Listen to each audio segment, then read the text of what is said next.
पदवीधर व शिक्षक मतदारसंघाची निवडणूक जाहीर झाली असून येत्या 10 जूनला ही निवडणूक होणार आहे। राज्यातील 4 मतदारसंघात ही निवडणूक होणार असून कोकण विभाग पदवीधर मतदारसंघातून मनसेचे राज्य सरचिटणीस वैभव खेडेकर यांना महायुतीने उमेदवारी द्यावी अशी मागणी कोकणातील महाराष्ट्र नवनिर्माण सेनेच्या पदाधिकाऱ्यांनी आणि कार्यकर्त्यांनी केली आहे।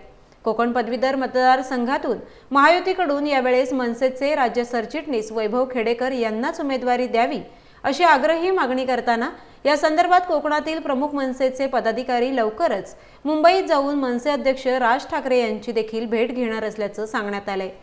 वैभव खेडेकर हे मनसेचे कोकणातील फायर ब्रँड नेते आहेत। त्याचप्रमाणे सामाजिक कामांमध्ये देखील त्यांचा मोठा वाटा असतो। कोकणातील अनेक महत्त्वाच्या प्रश्नांवर त्यांनी आक्रमक होत लोकांना न्याय दिलाय। विशेष म्हणजे वैभव खेडेकर हे तरुणांचे आयडॉल आहेत। सुशिक्षित तरुणांमध्ये तसेच सुशिक्षित वर्गांमध्ये त्यांच्या पर्सनॅलिटीचा मोठा ठसा पाहायला मिळतो।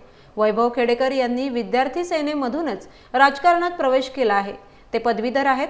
त्याचप्रमाणे विद्यार्थी सेनेपासून काम करत असताना कोकणात तरुणांची मोठी फळी त्यांनी तयार केली आहे। कोकणातील स्थानिक पातळीवरती वैभव खेडेकर यांच्या कर्तृत्वाचा, कार्याचा आणि समाजसेवेचा हात इतर कोणीही धरू शकत नाही। कोकणात अशी एकही व्यक्ती नाही जी वैभव खेडेकर या व्यक्तिमत्वाला ओळखत नाही। त्यामुळे आता कोकण पदवीधर व शिक्षक मतदारसंघाची निवडणूक जाहीर झाल्याने वैभव खेडेकर यांना कोकण पदवीधर मतदारसंघातून महायुतीने उमेदवारी द्यावी अशी मागणी कोकणातील मनसेच्या कार्यकर्त्यांकडून होत आहे। पदवीधर शिक्षक संघाच्या निवडणुका जाहीर झालेल्या आहेत। येत्या 10 जूनला त्या निवडणुका होतील देखील।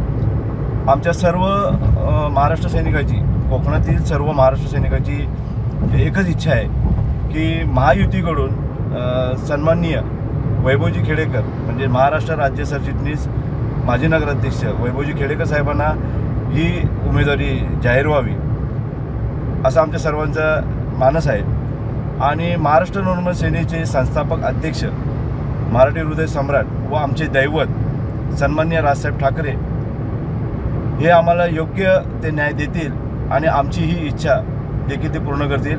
आई जगदंबे चरणी मी प्रार्थना करतो की आम्ही जे तुम्हाला साकडं घातले देवीला ते साकडं सन्माननीय राजसाहेबांनी आमचं पूर्ण करावं ही आमच्या सर्व कोकणवासियांची व महाराष्ट्र सैनिकांची मागणी आहे।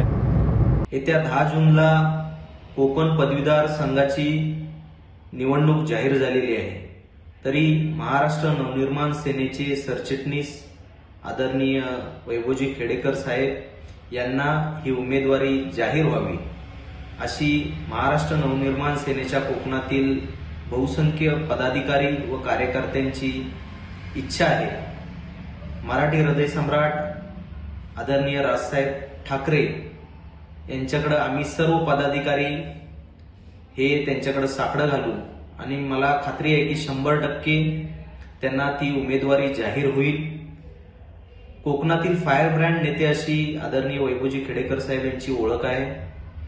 कोकणातील प्रत्येक गावागावामध्ये तळागाळात संपर्क असणारे नेते आहेत। लोकांच्या समस्यांची जाण असणारा नेता म्हणून त्यांच्याकडे बघितलं जातं आणि मला खात्री आहे आमच्या सर्व कोकणातील पदाधिकारी व कार्यकर्त्यांची विनंती आदरणीय राजसाहेब ठाकरे हे मान्य करतील आणि आदरणीय वैभवजी खेडेकर साहेबांचा हा विजय हा नक्की होईल आणि कोकणातून एक फायर ब्रँड असं नेतृत्व विधान परिषदेला नक्की जाईल अशी मला खात्री आहे की येत्या 10 जून रोजी होणाऱ्या पदवीधर मतदारसंघासाठी सन्माननीय वैभवजी खेडेकर यांना उमेदवारी द्यावी। एवढे 20 वर्ष राजकारण मी त्यांच्याबरोबर करतोय। खरोखर आनंद झाला की आपल्या नेतृत्वाला कुठेतरी न्याय मिळेल आणि आई जगदंबे चरणी मी हीच प्रार्थना करतो की महाराष्ट्र नवनिर्माण सेनेचे अध्यक्ष, मराठी हृदय सम्राट माननीय राजसाहेब ठाकरे यांनी हा विषय उचलून या पदवीधर मतदारसंघासाठी वैभवजी खेडेकर यांना महायुतीतर्फे उमेदवारी द्यावी आणि त्यांनी या विधानसभेमध्ये आमच्यासारख्या पदवीधरांचा प्रश्न उचलून धरावा।